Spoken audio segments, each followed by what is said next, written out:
पहले पूरी जांच, उसके बाद पैसे जमा, नहीं तो आपके पैसे हो जाएंगे पुर्र। आरबीआई कहता है जानकार बनिए, सतर्क रहिए।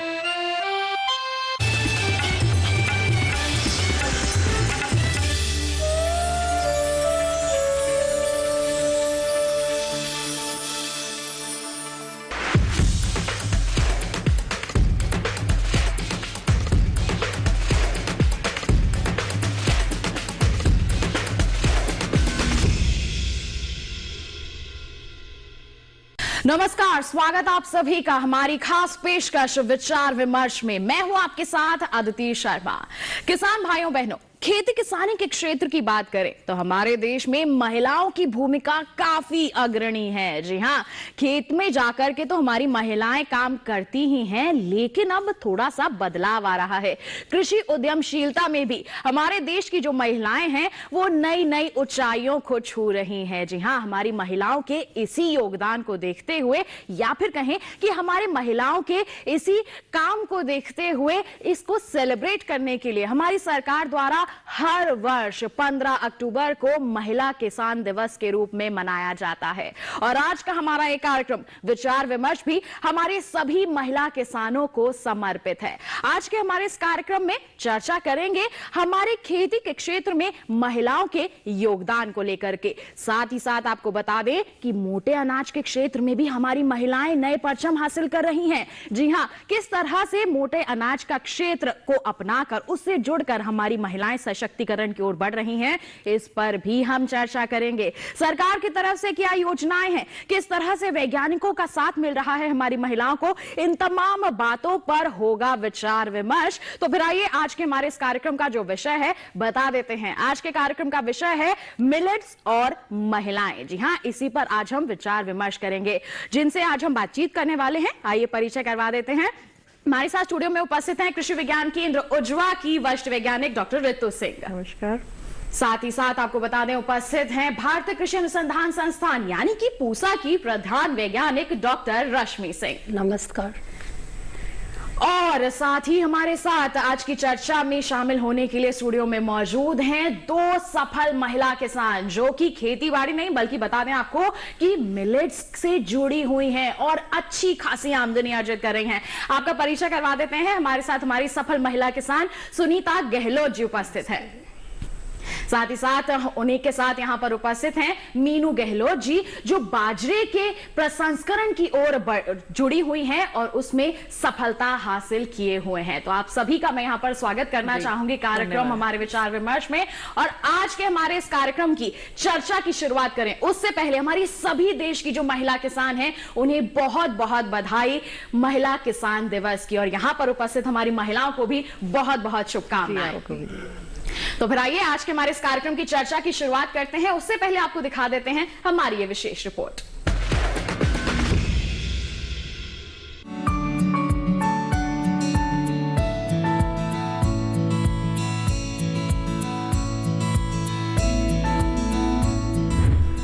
भारत में करीब करीब 60% महिलाएं कृषि से जुड़ी हैं। ग्रामीण इलाकों में यह आंकड़ा 75% से भी ऊपर चला जाता है। दूसरी ओर अच्छी कमाई की चाह में शहरों की ओर पुरुषों का पलायन तेज हुआ है और इससे कृषि क्षेत्र का एक तरह से महिलाकरण हो रहा है।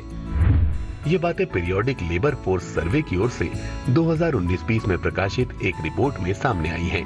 2017-18 का आर्थिक सर्वेक्षण भी कृषि क्षेत्र में महिला भागीदारी की बात करता है। सर्वेक्षण में बताया गया है कि महिलाओं की भागीदारी कृषि मजदूरी में ही नहीं बल्कि फसल उत्पादन और कृषि उद्यमशीलता में भी बढ़ी है। यही वजह है कि महिला किसानों को मोटे अनाज की खेती और कारोबार के लिए आदानों की उपलब्धता और उनका क्षमता विकास जरूरी हो गया है। इससे दोहरा फायदा होगा, एक महिला किसानों का सशक्तिकरण और दूसरे कुपोषण से लड़ने में मदद। हम सभी जानते हैं कि हमारा देश कुपोषण का शिकार है और कुपोषण के सबसे ज्यादा शिकार भारतीयों में महिलाएं भी शामिल हैं। मोटा अनाज पोषक तत्वों से भरपूर है। बाजरा प्रोटीन, फाइबर, खनिज, आयरन, कैल्शियम का समृद्ध स्रोत है। इसके अलावा जौ, रागी, ज्वार, मक्का, कोदो, कुटकी और सामा जैसे अन्न मोटे अनाज में आते हैं। मोटा अनाज गेहूं और चावल की तुलना में कहीं ज्यादा पौष्टिक है। इनमें 10 से 12% प्रोटीन, 60 से 70% कार्बोहाइड्रेट और भरपूर मात्रा में खनिज लवण पाए जाते हैं। हर 100 ग्राम गेहूं में 4 मिलीग्राम आयरन होता है, जबकि इतने ही मोटे अनाज में आपको 8 मिलीग्राम आयरन मिल जाएगा। इन्हीं गुणों की वजह से मोटे अनाज को सुपर फूड कहा जाता है। भारतीय महिलाएं आयरन की कमी से जूझ रही हैं। अगर वो अपने दैनिक आहार में थोड़ा सा मोटा अनाज शामिल कर लेंगी तो शारीरिक रूप से ज्यादा मजबूत बन जाएंगी। मोटा अनाज महिलाओं को शारीरिक ही नहीं बल्कि आर्थिक रूप से भी सशक्त बना सकता है। इनकी खेती में कम पानी, कम पोषक तत्व और कम मेहनत की जरूरत होती है। यही वजह है कि महिला किसानों के लिए इन्हें उगाना दूसरी फसलों के मुकाबले कहीं आसान होगा। मोटे अनाज का प्रसंस्करण उद्योग भी तेजी से तरक्की कर रहा है। इससे बना बेबी फूड तो काफी विशाल रूप ले चुका है। इसके अलावा इनसे हलवा, उपमा, झुमका और भाकरी जैसे कई लोकप्रिय व्यंजन बनाए जा सकते हैं। बाजरे के बिस्कुट, ज्वार की नमकीन और बहुत से दूसरे उत्पाद भी बाजार में उपलब्ध हैं। स्वयं सहायता समूहों से जुड़ी महिलाएं प्रसंस्करण का प्रशिक्षण लेकर खुद का छोटा मोटा कारोबार शुरू कर सकती हैं। प्रशिक्षण के दौरान उन्हें उद्यमशीलता का कौशल, कृषि मार्केट की जानकारी और पैकेजिंग की तकनीक सिखाई जाती है। मोटे अनाज में भारतीय महिलाओं की भूमिका को संयुक्त राष्ट्र भी स्वीकार करता है। इसके खाद्य एवं कृषि संगठन ने इस बार विश्व खाद्य दिवस पर एक संगोष्ठी रखी है। गुजरात के अहमदाबाद में आयोजित होने वाली इस संगोष्ठी का एक विषय है महिला किसान सशक्तिकरण में मोटे अनाज की खेती का महत्व। आपको बता दें कि विश्व खाद्य दिवस 16 अक्टूबर को मनाया जाता है।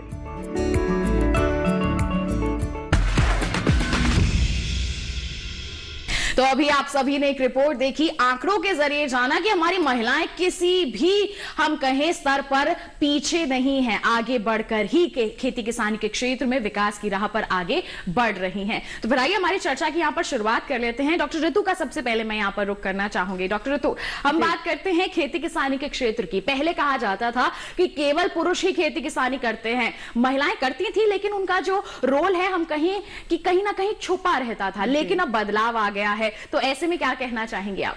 ये बहुत सही है कि हमें जब खेती की बात करते हैं तो हमें पुरुष ही दिखते हैं, महिला क्योंकि उनके पीछे होती हैं। जैसे अगर वो हल चला रहे तो बिजाई करती महिलाएं होती हैं, पर अब वो धीरे धीरे आगे नहीं उनके साथ आ गई हैं और वो अच्छे से दिख रही हैं सभी को, और सबको पता लग रहा है कि नहीं हमारी खेती में जो है महिलाओं का यहाँ तक क्योंकि बिजाई से लेकर कटाई तक जुड़ी रहती हैं वो हर प्रक्रिया में। तो इसमें कोई दो राय नहीं है कि महिला हमारी आज की किसान अगर हम देखें तो हमारे पुरुषों के साथ कंधे से कंधा मिलाकर चल रही हैं।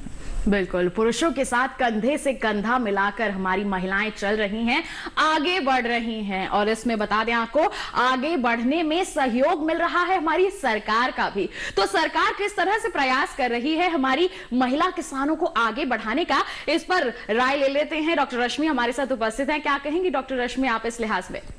सरकार की बहुत सारी योजनाएं हैं जो महिला उद्यमी को इस समय सपोर्ट कर रही हैं। आप उद्यम MSME से जोड़ सकते हैं, सेल्फ हेल्प ग्रुप बना के अपना कार्य कर सकते हैं उद्यमिता का। और परंपरागत रूप से तो महिलाएं जो हैं खाद्य संरक्षण और देख रेख में रहती थी, तो अभी उसी को वैल्यू एडिशन का या मूल संवर्धन का बहुत स्कोप है, जिसपे सरकार का भी काफ़ी प्रोत्साहन दे रही है। तो हमारे हॉर्टिकल्चर मिशन है या हमारे संरक्षण जो इकाइयां हैं हमारे KVKs हैं, उनके थ्रू बहुत सारी ऐसी योजनाओं का लाभ उठा सकती है महिलाएं और उद्यमी बन सकती हैं। बिल्कुल, तो देखिए हमारी महिलाएं अब केवल घरों तक ही सीमित ना रहें, खेतों तक ही सीमित ना रहें, आप बाहर निकलिए, बहुत सारी संभावनाएं हैं आपके लिए और आप इस क्षेत्र में निश्चित तौर पर सफलता हासिल कर सकती हैं। और ऐसी ही दो महिला किसान हमारे साथ स्टूडियो में उपस्थित हैं जिन्होंने कुछ अलग करके दिखाया है। आइए उनसे रूबरू होते हैं। यहाँ पर सुनीता जी आपका रुख करना चाहूंगी मैं। आप सबसे पहले तो बताएं आपने किस क्षेत्र में कदम आगे बढ़ाए हैं और किस तरह से आपने सफलता हासिल की है? मैं मित्राऊ गांव में रहती हूँ मैम। वैसे तो मैं अनपढ़ी हूँ, 5 क्लास पढ़ी हुई हूँ। वैसे ही पता चल गया कि उजवा में ट्रेनिंग हो रही है, तब मैं रितु मैम से मिली। वहाँ पर मैंने बाजरा बिस्किट की ट्रेनिंग ली, घर पर आकर बनाए मैम, वे ना बने। मैम ने मैंने मना कर दिया, मुन्ने ना। मैम ने मैं दोबारा फिर से बुलाई, आगे मत हार करती रहे। दोबारा ट्रेनिंग लेने के बाद थोड़ा सा कुछ लग गया, बच्चे बोले मम्मी बन जाएंगे। 8 की भट्ठी लगाई मैम, भट्ठी पर भी बनाए, थोड़े से वे कम बने, फिर इनके पापा ने भी साथ दिया, ये सब मिलकर मेरा साथ देने लगे।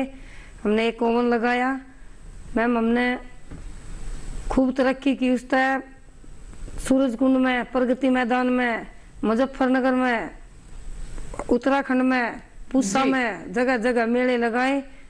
SSG का एक ग्रुप बनाया था, उसी से मेरे साथ 13 महिला जुड़ी जी। बिल्कुल चलता रहा। तो देखिए एक छोटी सी पहल आपने यहाँ पर की थी और आपको डॉक्टर ऋतु का यहाँ पर साथ मिला। देखिए पहली बार में हो सकता है कि आपको असफलता मिले, उससे हारना नहीं है। जैसे डॉक्टर ऋतु ने सुनीता जी का साथ निभाया है, उन्हें हिम्मत बंधाई है कि एक बार अगर हार मिल गई तो उससे पीछे नहीं हटना है, हमें दोबारा कोशिश करनी है। देखिएगा जरूर सफलता आपके कदम चूमेगी और यही हुआ है सुनीता जी के साथ भी। उन्होंने धीरे धीरे लगातार कोशिश करती रही वो, और आज देखिए किस स्तर पर वो पहुंच गई हैं। मीनू गहलोत जो इनकी सुपुत्री हैं, वो इसमें उनका पूरा सहयोग दे रही हैं। तो मीनू जी, आप किस तरह से अपनी माताश्री का सहयोग दे रही हैं? जब उन्होंने शुरुआत की तो आपको क्या लगा था कि क्या इसमें सफलता हासिल हो पाएगी या फिर नहीं, क्या कहेंगे इस पर आप? पहले हमें लगता था कि भाई क्या पता हम आगे ना बढ़ पाए, लेकिन जैसे जैसे SSG ग्रुप से हम जुड़े तो हमें आर्थिक सहायता मिली जी।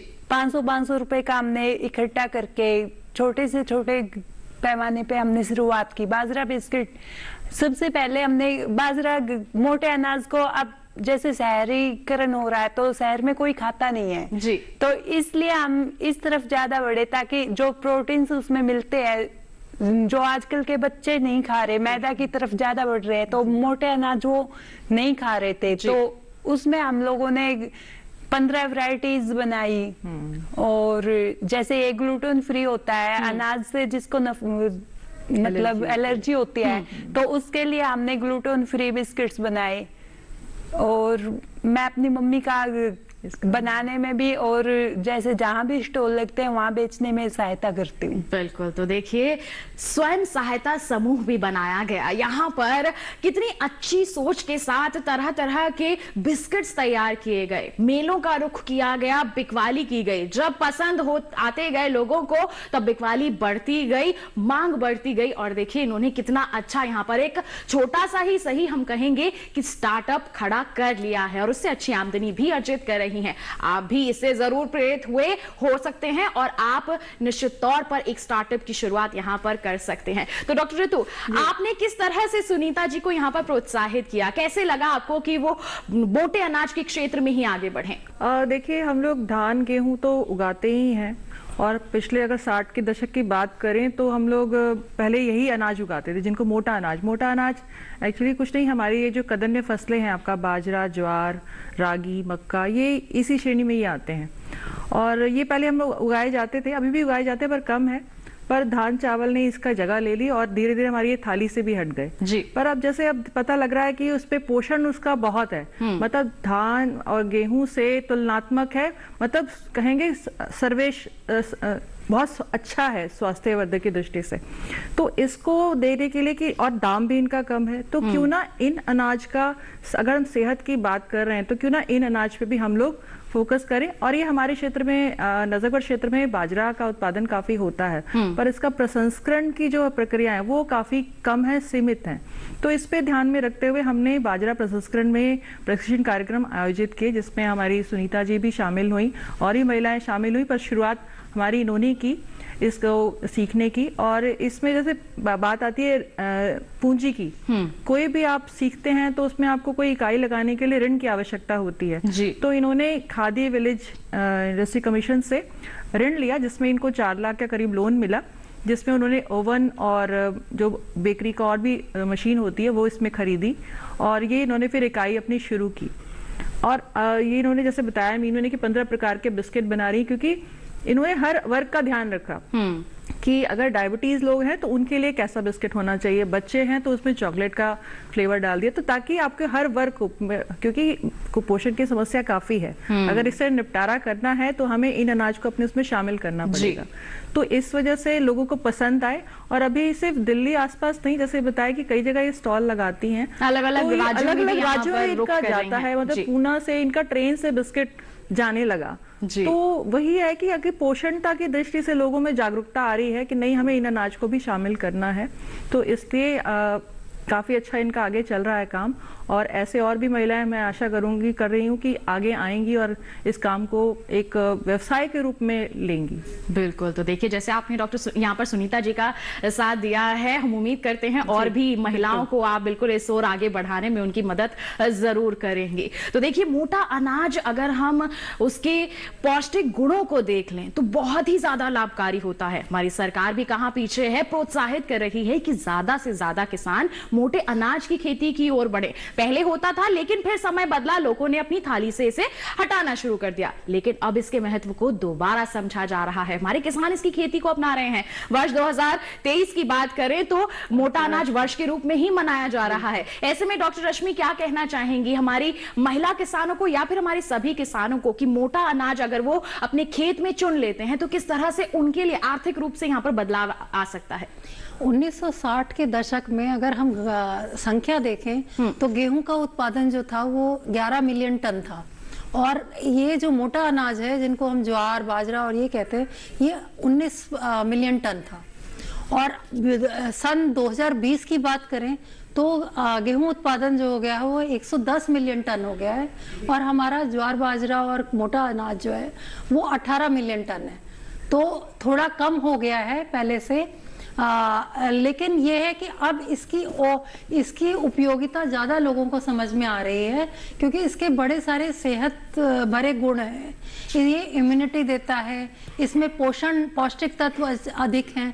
कुछ तो जैसे कुटकी है वो तो डायबिटीज को भी ठीक कर देती है, रिवर्सल ऑफ डायबिटीज के लिए इस्तेमाल की जाती है जी। तो जो और रागी जैसे है उसमें 100 ग्राम रागी में 344 मिलीग्राम कैल्शियम होता है, और कैल्शियम और आयरन जो है वो सभी खाद्यान्नों में, मोटे अनाजों में है। तो इनके पौष्टिक गुण तो हैं ही हैं, और अनीमिया और डायबिटीज और हार्मोनल बैलेंस, इन सब चीजों के लिए ये मोटा अनाज जो धीरे डाइजेस्ट होता है, थोड़ा समय लगता है, ये हमारे उन अन्य गेहूं चावल से बेहतर पौष्टिक है। तो इसकी तरफ रुख करना जरूरी बनता है। इसीलिए 2018 में हमारी सरकार ने भारत में मिलेट ईयर मनाया, और अब अंतर्राष्ट्रीय स्तर पर 2023 में मिलेट का मनाया जाएगा। जी बिल्कुल। तो देखिए, इसके कई गुण होते हैं। हम क्या करते हैं, चावल और गेहूं की ओर बढ़ते रहते हैं। अब थोड़ा सा बदलाव लाइए, खेती के परिवेश में बदलाव लाइए। जैसे पहले बाजरा, जौ, रागी लगाया जाता था, अब उसकी खेती को आप अपनाइए, क्योंकि अब आप देखिए लोग इसके महत्व को समझने लगे हैं। धीरे धीरे इसकी बाजार मांग बढ़ती जाएगी। जब बाजार मांग बढ़ेगी, अगर आप उस उपज को उपलब्ध करवा देंगे तो ये आपके लिए कितना फायदेमंद होगा आर्थिक रूप से यहाँ पर। तो बिल्कुल, आइए बढ़ते हैं हम आगे। मोटे अनाज से जुड़ी हुई है हमारी सफल महिला किसान, यहाँ पर दोनों महिलाएं बैठी हैं, इनसे ही हम जान लेते हैं कि किस तरह की समस्याएं आई। तो सुनीता जी, जैसे आपने कहा कि पहले आपने शुरुआत की, फिर आपको लगा कि कुछ दिक्कतें आ रही हैं, मैं नहीं कर पाऊंगी, तो कौन कौन सी समस्याएं थी जिनका सामना आपने किया? पहले जी भट्ठी से बना रहे थे हम जी। एक दिन तो हाथ ही जल गया था जी। कभी कच्चे पक्के बिस्कुट हो रहे थे। फिर मैम से पूछा, मैम ये ऐसे हो रहा है। मैम कोशिश करती रहे, एक दिन जरूर रंग लाएगी। दोबारा बनाए, तीसरी बार जब बनाए, फिर बच्चा ने खा के भी देखे, बोले मम्मी अब की बार ऐसा लग रहा है बन जाएंगी। फिर जैसे ग्रुप की महिलाएं थी, वे पैसे इकट्ठे करके वो लोन अप्लाई किया, वहाँ ट्रेनिंग दी। फिर वो ओवन लगाने के बाद फिर बढ़िया बिस्कुट बने जी, खूब बेच रहे हैं मैम, बढ़िया से। तो अच्छे स्तर पर आप बेच रही हैं, अच्छे से पैकेजिंग वगैरह करके आप बिकवाली करती हैं यहाँ पर? जी मैम, अच्छा डिब्बे में पैक करते हैं, वैसे खुली कोई पैकिंग नहीं है। खुली कोई पैकिंग नहीं है, अच्छे से पैकेजिंग हो जाए, अगर उसका स्वाद अच्छा हो जाए तो देखिए हाथों हाथ बिकते हैं। जैसे डॉक्टर ऋतु ने यहाँ पर जिक्र किया कि दिल्ली या आसपास के क्षेत्र ही नहीं बल्कि महाराष्ट्र तक इनके बिस्किट पहुंच रहे हैं। लोग अच्छे स्तर पर इन्हें अपना रहे हैं, खा रहे हैं और अपनी सेहत को भी दुरुस्त बना रहे हैं। मीनू जी, आपका रुख यहाँ पर करना चाहूंगी। आपकी माताश्री ने यहाँ पर शुरुआत की, आपने भी पूरा सहयोग दिया। ऐसे में आपसे जानना चाहूंगी, जब एक महिला यहाँ पर किसी भी काम की शुरुआत करती है तो उसके परिवार की भूमिका क्या हो जाती है ताकि वो सफल हो सके? मैम, अगर हम मम्मी का साथ नहीं देते तो शायद हम आगे नहीं बढ़ पाते। जैसे मम्मी अगर घर पे बनाती थी तो हम बेचने के लिए मैं और पापा, मेरी बड़ी बहन जाती थी जी। जैसे सामान अगर हमें लेके आना है मार्केट से, जो कच्चा माल होता था वो हम घर पे लेके आते थे मम्मी के सहयोग के लिए। और पैकिंग जब रात को वो तैयार हो जाते थे बनके तो हम पैकिंग करवाते थे। और जहां भी स्टॉल लगती थी हम वो लेके जाते थे वहां पे। जी, तो देखिए अगर एक महिला कुछ करना चाहती है तो पूरे परिवार का यहाँ पर दायित्व हो जाता है कि उसका सहयोग करे। ये नहीं कि उसे कहा जाए कि तेरे बस की बात नहीं है, तू नहीं कर पाएगी। हमारी सुनीता जी को पूरे परिवार का सहयोग मिला, तो देखिए उन्होंने ये ऊंचाइयां हासिल की हैं। केवल ऋतु मैम का ही नहीं बल्कि पूरे परिवार का साथ था, तभी उन्होंने इन ऊंचाइयों को छुआ है। और आज देखिए कितने अच्छे स्तर पर वो अच्छी आमदनी कर रही हैं, लोगों को यहाँ पर अच्छी सेहत देने में भी भूमिका निभा रही हैं। डॉक्टर ऋतु, आप ऐसे में क्या कहना चाहेंगी, परिवार का दायित्व यहाँ पर कितना महत्वपूर्ण हो जाता है? बहुत जरूरी है कि खासकर हमारी महिलाओं के लिए, अगर उनको सीख तो वो लेती हैं पर अगर उनको एक सहारा एक मिल जाता है कि हाँ परिवार कह दे हाँ तुम करो, तो उनको एक इतना अच्छा उनका जज्बा आ जाता है कि वो काम को करने के लिए दौड़ पड़ती हैं। तो इसीलिए परिवार का सहयोग बहुत ज़रूरी है किसी भी उद्यम को सफल बनाने के लिए। मैं तो यही मानती हूँ और इनको मिला, इनके परिवार ने काफ़ी सहयोग दिया, तो जिससे आज इस मुकाम पे हासिल इन्होंने करा कि ऋण भी ले लिया, इकाई भी शुरू कर ली और लोगों में मतलब लोग इनका इंतजार कर रहा था। सूरजकुंड मेला में इन्होंने बताया कि हम लोग पिछली बार जब जाए तभी इन्होंने कहा अच्छा बाजरा बिस्किट वाले आए हैं, तो इससे इनका नाम भी बना कि हाँ वो आए हैं, तो प्रोडक्ट इनका अच्छा था और इसीलिए ये सब सफल हुआ पाए क्योंकि परिवार को इनको सहयोग मिल पाया। इसीलिए इनको वैज्ञानिकों का साथ तो मिला ही, साथ ही पूरे परिवार का साथ भी यहाँ पर मिला है। बिल्कुल डॉक्टर रश्मि, अब आपका रुख करना चाहेंगे। आप हमारे देश के बहुत ही बड़े संस्थान से यहाँ पर मौजूद हैं, यहाँ पर IRI से आप यहाँ पर उपस्थित हुई हैं। आपसे जानना चाहेंगे, जब एक महिला आपके पास कोई आती है कि कुछ अलग करना चाहती है लेकिन उसे परिवार का सहयोग नहीं मिल पा रहा है, तो किस तरह से आप यहाँ पर उसे आगे बढ़ने के लिए प्रोत्साहित करती हैं? महिलाओं का जो परंपरागत रूप से जो खाद्य संरक्षण में योगदान रहा है, तो उसी में वैल्यू एडिशन करके वो और अधिक आय कमा सकती हैं अपनी खेती से। तो ये जो पहलू है, इस पहलू को हम हमेशा हाईलाइट करते हैं। इस पहलू को जब घर वालों के सामने रखा जाता है, परिवार भी जब धीरे धीरे देखता है कि इसमें हमारी खेती से जुड़ी आय में वृद्धि हो रही है और हम सबल हो रहे हैं आर्थिक रूप से, तो वो भी पूरी तरह से सहयोग देते हैं। हाँ, सामाजिक हमारे ऐसे नियम हैं या कहें कि मूल्य हैं जिनके तहत रह के ही महिलाओं को आगे बढ़ना पड़ता है, लेकिन बदलाव गांव से लेके अब शहरों से लेके गांव तक सब जगह पहुंच गया है और गांव के महिलाएं भी अब आजकल जागरूक हैं कि वो किस तरह से एक अपने परिवार के आय में योगदान दे सकती हैं। और अब गांव में हम जब जाते हैं तो महिलाएं कहती हैं कि एक आय से आजकल काम नहीं चलता, तो मुझे इसका सहयोग करना है। तो परिवार मिलके आजकल आय के स्रोत ढूंढ रहे हैं। अगर हम उनमें किसी महिला प्रोडक्शन में साथ देती है, उत्पादन में साथ देती है, तो जो उसका परिवार है वो उसकी मार्केटिंग देख लेता है जी। तो ये इस तरह से एक मिला जुला कार्य हो जाता है जिसमें दोनों का सहयोग रहता है, पूरे परिवार का। और हम कह सकते हैं कि हमारे सामने उदाहरण भी उपस्थित है। सुनीता जी यहाँ पर उत्पाद तैयार करती हैं और उनका जो परिवार है उसकी मार्केटिंग और उसकी पैकेजिंग में जुड़ा रहता है, तभी तो जाकर के ये सफलता हासिल हो पा रही है। तो देखिए हमारे देश की महिलाएं ऐसे ही आगे बढ़ती रहें, मोटे अनाज के क्षेत्र में भी अलग अलग परचम हासिल करती रहें, इसी उम्मीद के साथ हम आपको बता दें हमारी चर्चा को हम आगे बढ़ाएंगे, लेकिन एक छोटे से ब्रेक के बाद कहीं मत जाइए, देखते रहिए हमारा कार्यक्रम विचार विमर्श और बने रहिए दूरदर्शन के साथ पर।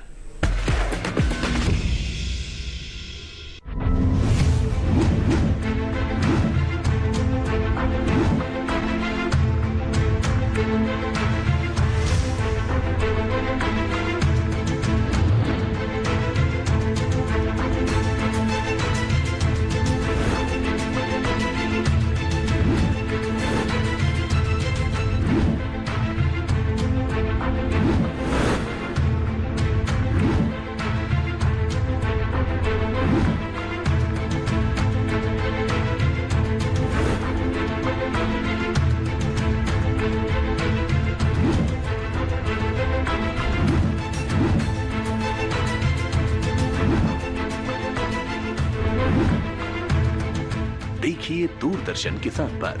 सरकार आपके साथ, शनिवार रात 9 बजे।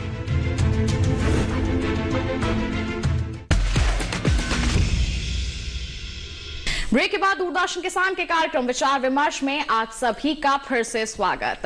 महिला किसान दिवस पर खास है हमारा ये कार्यक्रम। चर्चा हो रही है मिलेट्स और महिलाओं पर। जी हाँ, हमारी महिलाएं किसी से भी कम नहीं है, चाहे वो शहरों की बात हो, चाहे वो ग्रामीण क्षेत्रों की बात हो। जैसे कि हमारी यहाँ पर जो विशेषज्ञ उपस्थित है, हमारी जो सफल महिला किसान उपस्थित हैं, वो अपने अनुभव साझा कर रही हैं।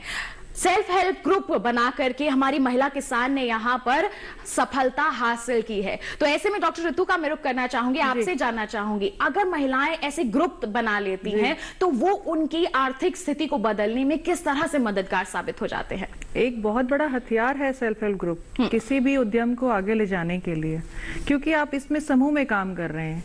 एक सबसे बड़ा एक जो हमें पूंजी चाहिए होती है किसी भी उद्यम के लिए, तो एक अकेले को नहीं लगानी, सब मिलके लगाने, तो भार किसी पे नहीं आता जी। फिर उसमें हर महिला में, हर समूह में, जो चाहे वो समूह जरूरी नहीं है महिलाओं का हो, पुरुष का भी हो सकता है, मिश्रित भी हो सकता है। तो हर एक ग्रुप में, हर लोगों में एक ना एक गुण होता है। किसी में बनाने का गुण होता है, किसी में बेचने का गुण होता है। तो ये एक फायदा हमें ग्रुप में मिल जाता है कि कुछ लोग उसको बनाएं, कुछ लोग उसकी पैकिंग करें उस उत्पाद को, और कुछ लोग उसका बाजार करें।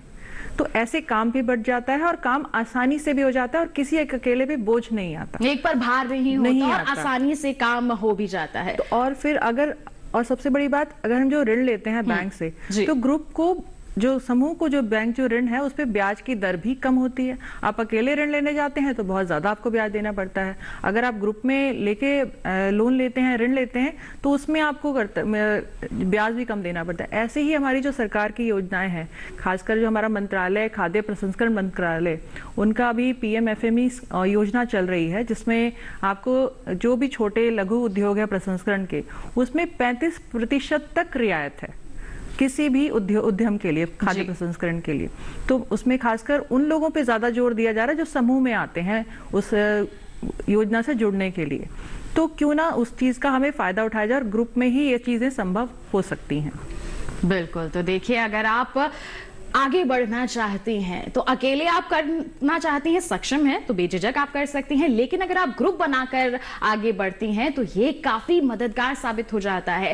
काम आपका बढ़ जाता है। हर एक क्षेत्र में अलग अलग वर्ग है जो काम कर रहा है। आसानी से ऋण की उपलब्धता हो जाती है, वो भी कम दरों में, जैसे कि हमारे विशेषज्ञ ने बताया। तो फायदे ही फायदे हैं अगर स्वयं सहायता समूह बनाकर आगे बढ़ा जाए। बिल्कुल, स्वयं सहायता समूह तो बना लिया, लेकिन मन में आ जाता है कि कार्य कौन सा किया जाए। तो डॉक्टर रश्मि, ऐसे में आप कौन कौन से विकल्प महिलाओं को यहाँ पर सुझाएंगी? खासतौर पर जैसे हम बात कर रहे हैं मिलेट्स की, तो मिलेट्स के संदर्भ में कौन कौन से विकल्प हमारी महिलाओं के सामने आप रखेंगी?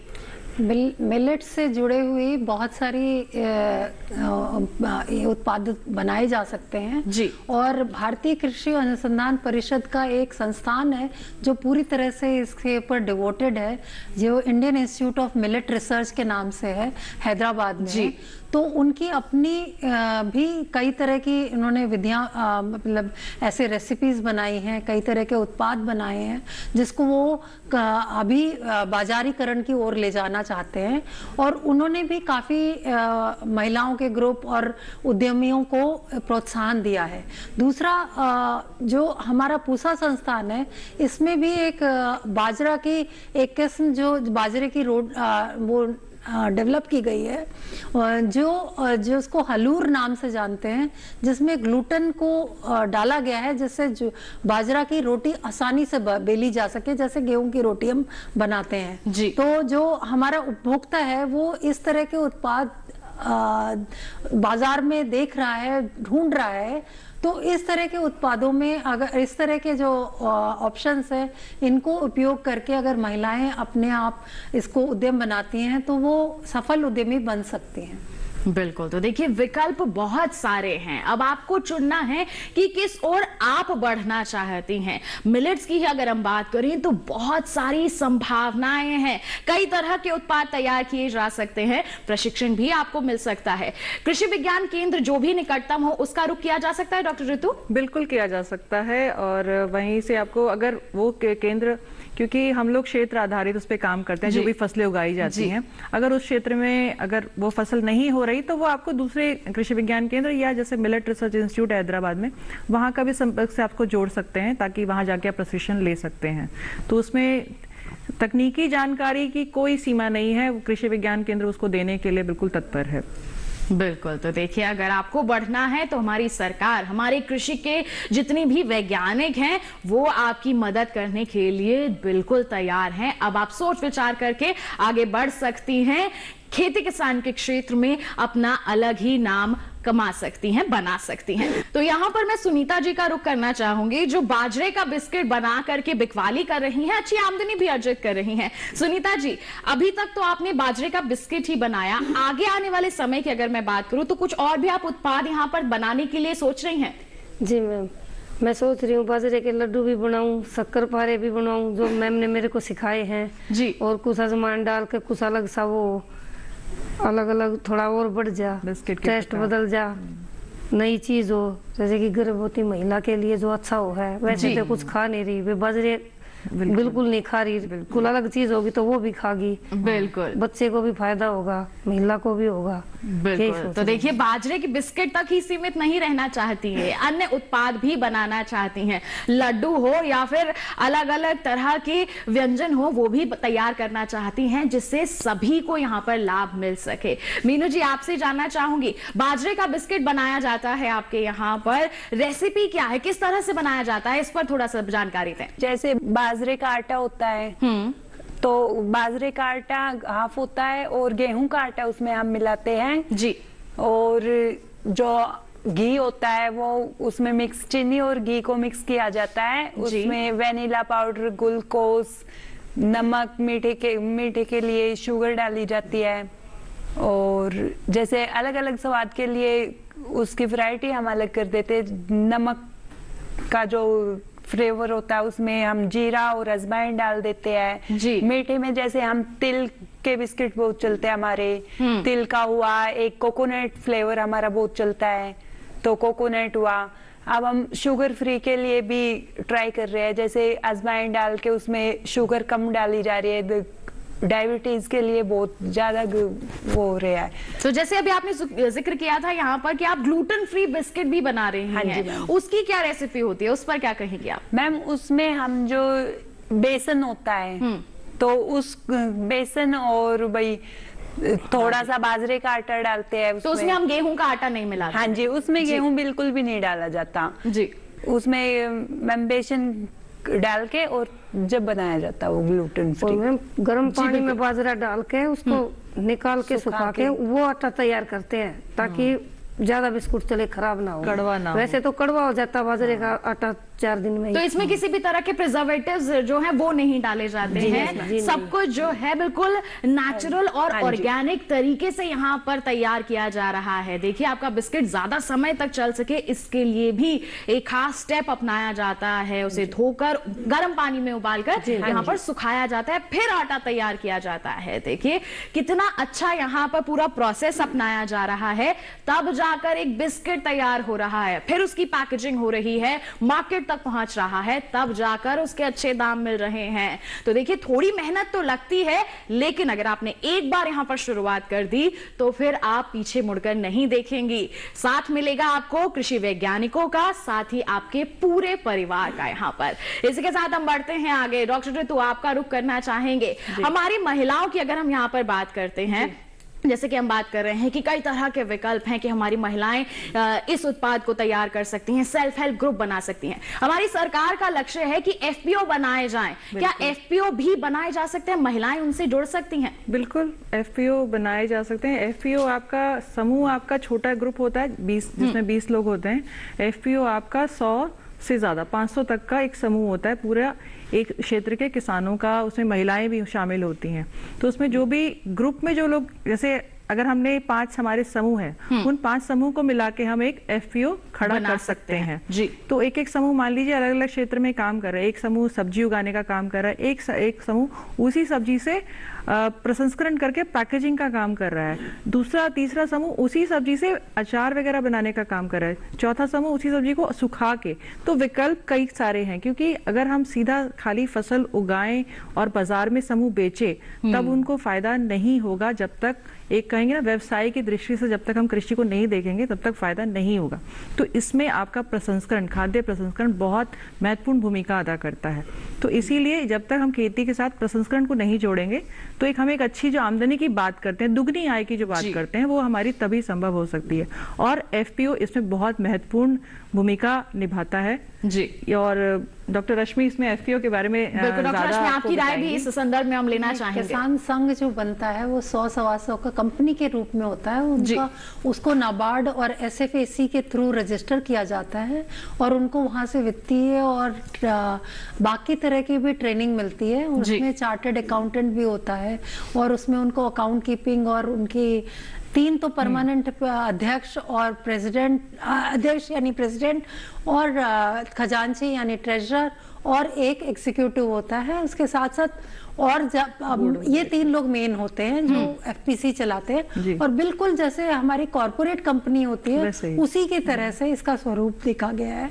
किसानों को इस तरह की कंपनी चलाने के लिए विधिवत ट्रेनिंग दी जाती है, उनको पूरी हैंड होल्डिंग की जाती है, मेंटरिंग की जाती है और इस तरह की किसान उत्पादक समूह जो है कंपनियां बन चुके हैं।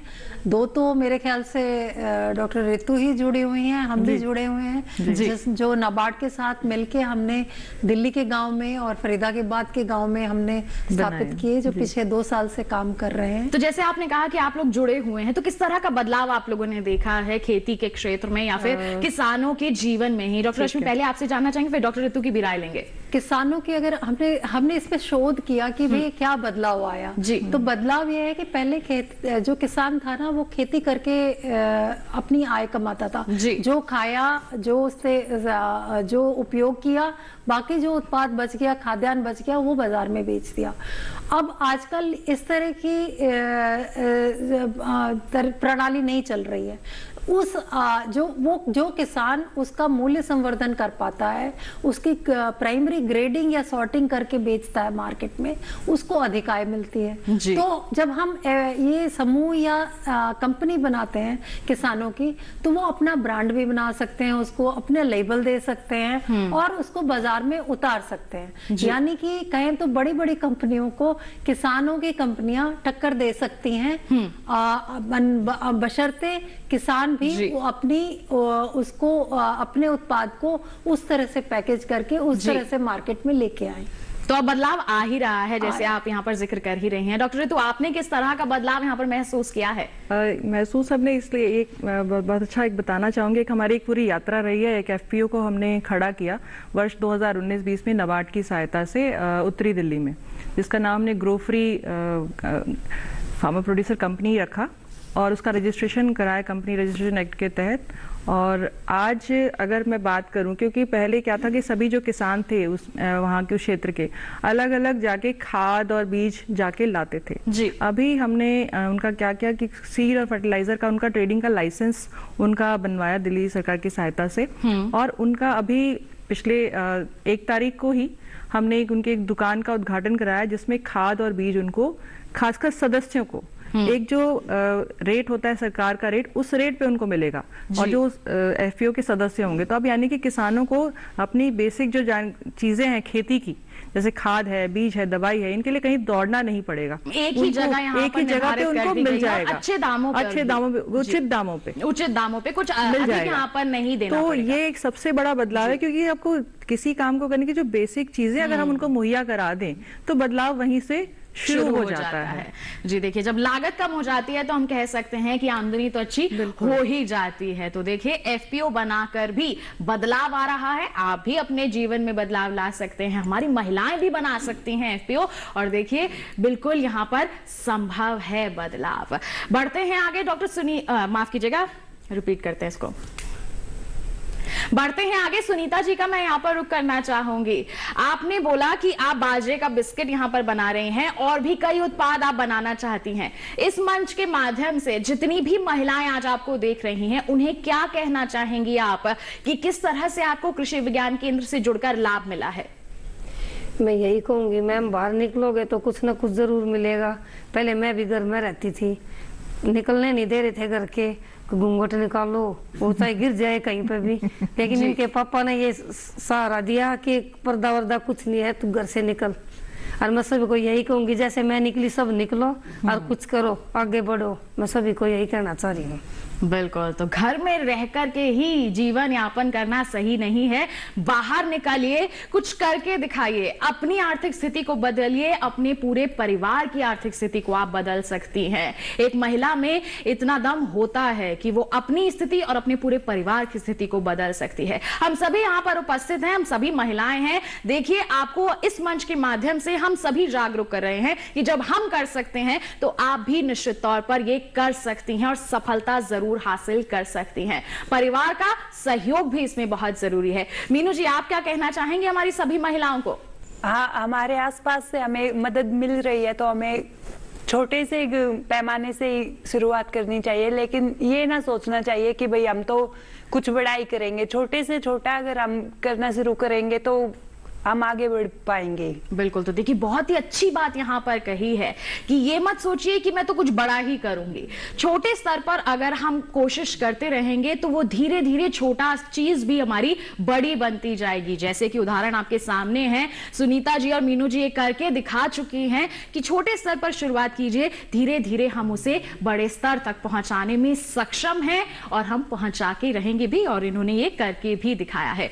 डॉक्टर ऋतु, जैसे आपने सुनीता जी का यहाँ पर साथ दिया, उन्हें स्थिति पर पहुंचाने में भरपूर सहयोग किया है, और महिलाओं के लिए आप किस तरह से यहाँ पर प्रचार प्रसार के कार्य कर रही हैं, आपके कृषि विज्ञान केंद्र द्वारा किस तरह के कदम उठाए जा रहे हैं, इस पर भी आप प्रकाश डालें। जी, हम लोग जैसे हमारा व्यावसायिक प्रशिक्षण कार्यक्रम होता है हमारे कृषि विज्ञान केंद्र के द्वारा अतिरिक्त आय के लिए, तो ये हमारा 21 दिन का कार्यक्रम होता है, जिसमें हमने कई जो है कोर्सेज लिए हुए हैं। जैसे आपका वैज्ञानिक मधुमक्खी पालन है, आपका डेयरी उद्योग में, क्योंकि महिलाएं आपका डेयरी उद्योग में काफी जुड़ी रहती हैं जी, तो डेयरी उद्योग में है आपका, फिर मशरूम उत्पादन है, नर्सरी उत्पादन है, केचुआ खाद उत्पादन है, खाद्य प्रसंस्करण है, जिसमें हम मोटे अनाज का प्रसंस्करण पे तो काम करते ही हैं, खासकर बाजरा पे, पर साथ ही साथ हम फल सब्जियों के परिरक्षण पे या उनके प्रसंस्करण पे भी करते हैं, जिसमें तमाम उत्पाद जो कि बनाए जाते हैं।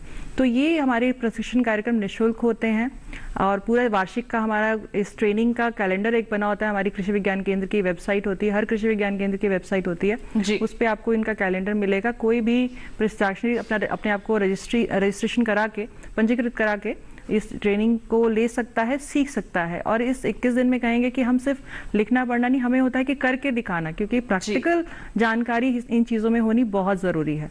तो और अभी हमने जैविक खेती पे भी प्रशिक्षण कार्यक्रम शुरू हो गए, क्योंकि लोग इस पे भी जागरूक हो रहे हैं, तो इस पे भी हम लोग प्रशिक्षण आयोजित कर रहे हैं।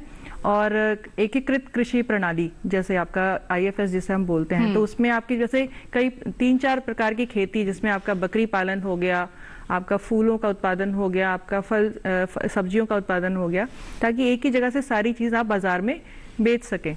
तो इस प्रकार एक ही चीज पर हम यहाँ पर आश्रित ना रहें, अगर हमारे पास विकल्प होंगे तो साल भर अच्छी आमदनी हमें मिलती रहेगी। तो जिस तरह से आपका कृषि विज्ञान केंद्र यहाँ पर कार्यरत है, क्या हम कह सकते हैं कि देश के जितने भी कृषि विज्ञान केंद्र हैं इसी तरह की प्रणाली को अपना रहे हैं, लोगों को प्रशिक्षित कर रहे हैं? बिल्कुल बिल्कुल कर रहे हैं, और इनका काफी खासकर कहेंगे जो जमीन से जुड़े, जो छोटे स्तर से आगे आ रहे हैं, उनको आगे बढ़ाने में, क्योंकि हम लोग बिल्कुल कहेंगे जड़ के वे काम करते हैं, तभी हम लोग लोगों को आगे लाने की कोशिश कर पा रहे हैं। बिल्कुल, क्योंकि आप उस क्षेत्र से जुड़े रहते हैं, वहां के किसानों को, वहां की जलवायु को अच्छी तरह से बखूबी समझते हैं, तभी उन्हें आगे बढ़ने में आप मदद भी करते हैं। बिल्कुल, तो देखिए, अगर आपको भी बढ़ना है तो अब आपको पता है कि कहाँ रुख करना है। नजदीकी कृषि विज्ञान का केंद्र का ही आप रुख कर लीजिए। पहला कदम अगर आप बढ़ाएंगे तो देखिएगा वहां के वैज्ञानिक आपका पूरा साथ देंगे, आपको सफलता हासिल करने में पूरा सहयोग देंगे। और किस तरह से बदलाव ला सकती हैं आप अपने जीवन में, बताएंगे आपको, लेकिन एक छोटे से ब्रेक के बाद कहीं मत जाइए, देखते रहिए हमारा कार्यक्रम विचार विमर्श और बने रहिए दूरदर्शन के साथ पर।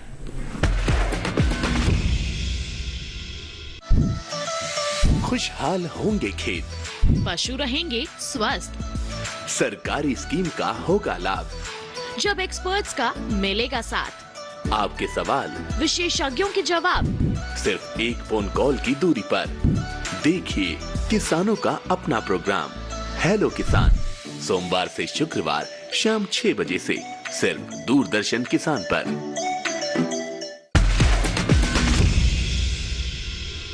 ब्रेक के बाद दूरदर्शन किसान के कार्यक्रम विचार विमर्श में आप सभी का फिर से स्वागत। मिलेट्स और महिलाएं, यही है आज के हमारे इस कार्यक्रम का विषय। उपलक्ष्य है महिला किसान दिवस। जी हाँ, सभी को एक बार फिर से मैं यहाँ पर शुभकामनाएं देना चाहूंगी। हमारी महिलाओं के परिश्रम का ही नतीजा है कि आज उन्हीं के लिए इस दिवस को मनाया जाता है। उनके अहम योगदान को सम्मानित करने के लिए यह दिवस मनाया जाता है। हम हमारे इस कार्यक्रम के माध्यम से देश की सभी महिलाओं को जागरूक करने की कोशिश कर रहे हैं कि आप भी आगे बढ़िए, कृषि के क्षेत्र में, उद्यमशीलता के क्षेत्र में आप आगे बढ़िए और सफलता आप जरूर हासिल कर सकती हैं। बस पहला कदम आपको यहां पर उठाना होगा।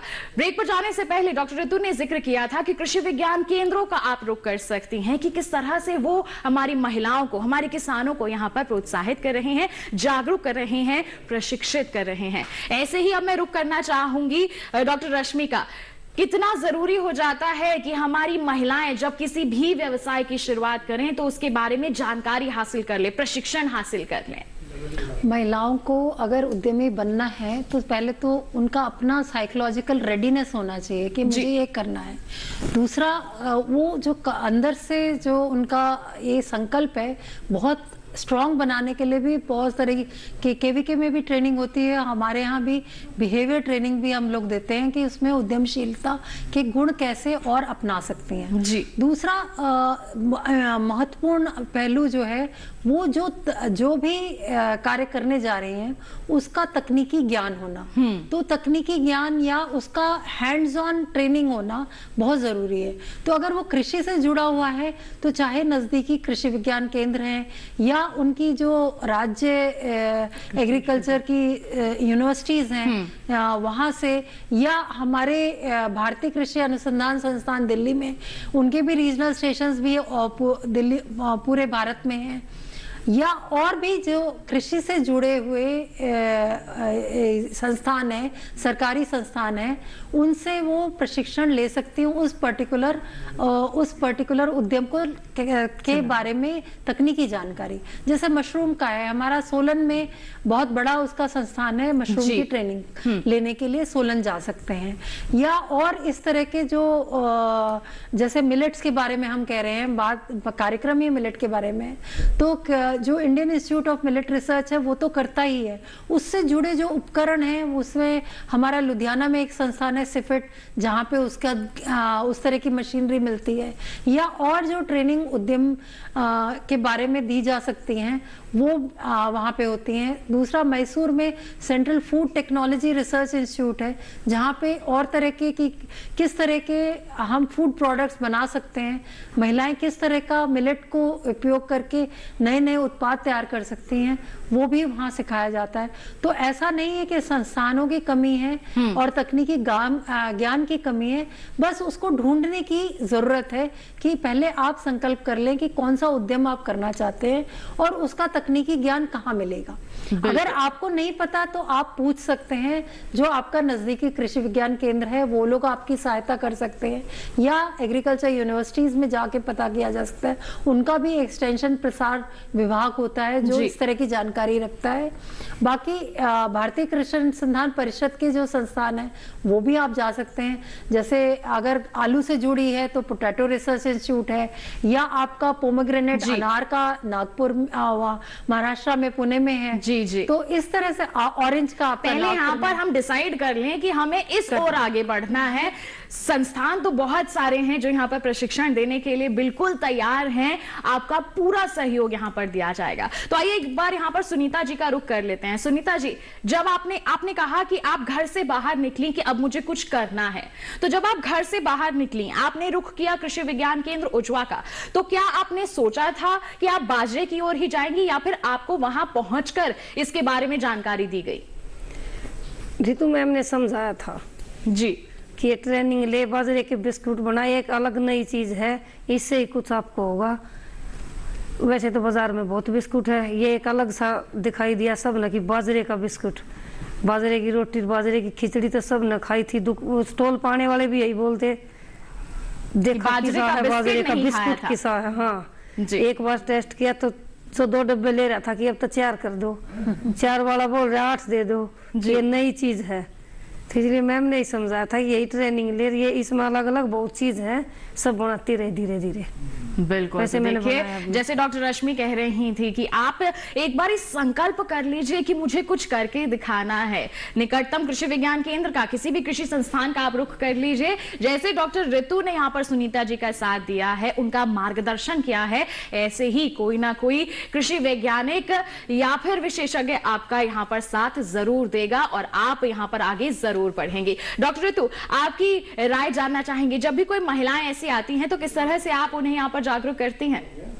जैसे ये कि हमारे पास जब आते तो हम लोग उनको जैसे समझ जाते हैं कि ये कुछ सोच कर ही आए कि इन्होंने कुछ करना है, तो उनसे बातचीत करते हैं किस क्षेत्र से आई हैं, कहाँ वहाँ पे क्या चीजें होती हैं, फिर वो कहते हैं कि हमें इसमें राय दीजिए कि ये चीजें होती है तो हम क्या करें। तो फिर उससे संबंधित हम उनको जानकारी देते हैं। अगर मान लीजिए कोई पशुपालन का काम कर रही हैं और वो कहती है कि हमें इसी में डेयरी में ही करना है, तो आप दिल्ली शहर से जैसे जुड़ी हुई हैं गांव से ही, तो उनको कैसे आपने पैकिंग करनी है तो और कैसे आपने फिर उनको बेचना है जाके, तो इस प्रकार की जानकारी हमारे वैज्ञानिकों के साथ मिलके हम लोग उनको देते हैं। पहले उनकी दे लेते हैं उनके मन में क्या चल रहा है जी। अगर वो नहीं समझ पा रहे कि हमें कुछ करना है तो फिर हम उनको सलाह देते हैं कि आप ये आप ले सकते हैं, इसमें से आप चयन करिए, फिर हम आपको जानकारी देंगे।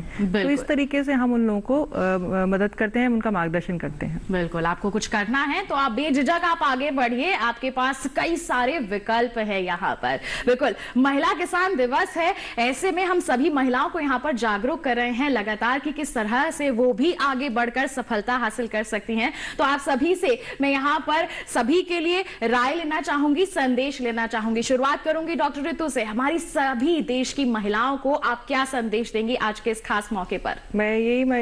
क्योंकि महिला किसान दिवस है तो आपके लिए कितना, हमारे लिए एक इतना महत्वपूर्ण दिन मनाया जा रहा है, तो क्यों ना हम आज से ही संकल्प करें कि नहीं, मुझे कुछ करके दिखाना है, अपने लिए ही नहीं, अपने परिवार के लिए भी। तो ये ठान ले। बाकी हमारे संस्थान जैसे हैं वो सब आपके लिए तैयार खड़े हैं, बस आपको ठानने की जरूरत है और मैं यही उम्मीद करूंगी कि कुछ ना कुछ जरूर निकल के आएंगी महिलाएं। बिल्कुल, एक बार मन बनाने की जरूरत है कि मुझे कुछ करके दिखाना है। साथ आपके लिए बिल्कुल तैयार है हमारी सरकार का, हमारे कृषि संस्थानों का। डॉक्टर रश्मि, आपका भी संदेश लेना चाहेंगे? महिला दिवस की सभी को शुभकामनाएं। सबसे पहले तो यही कहूंगी।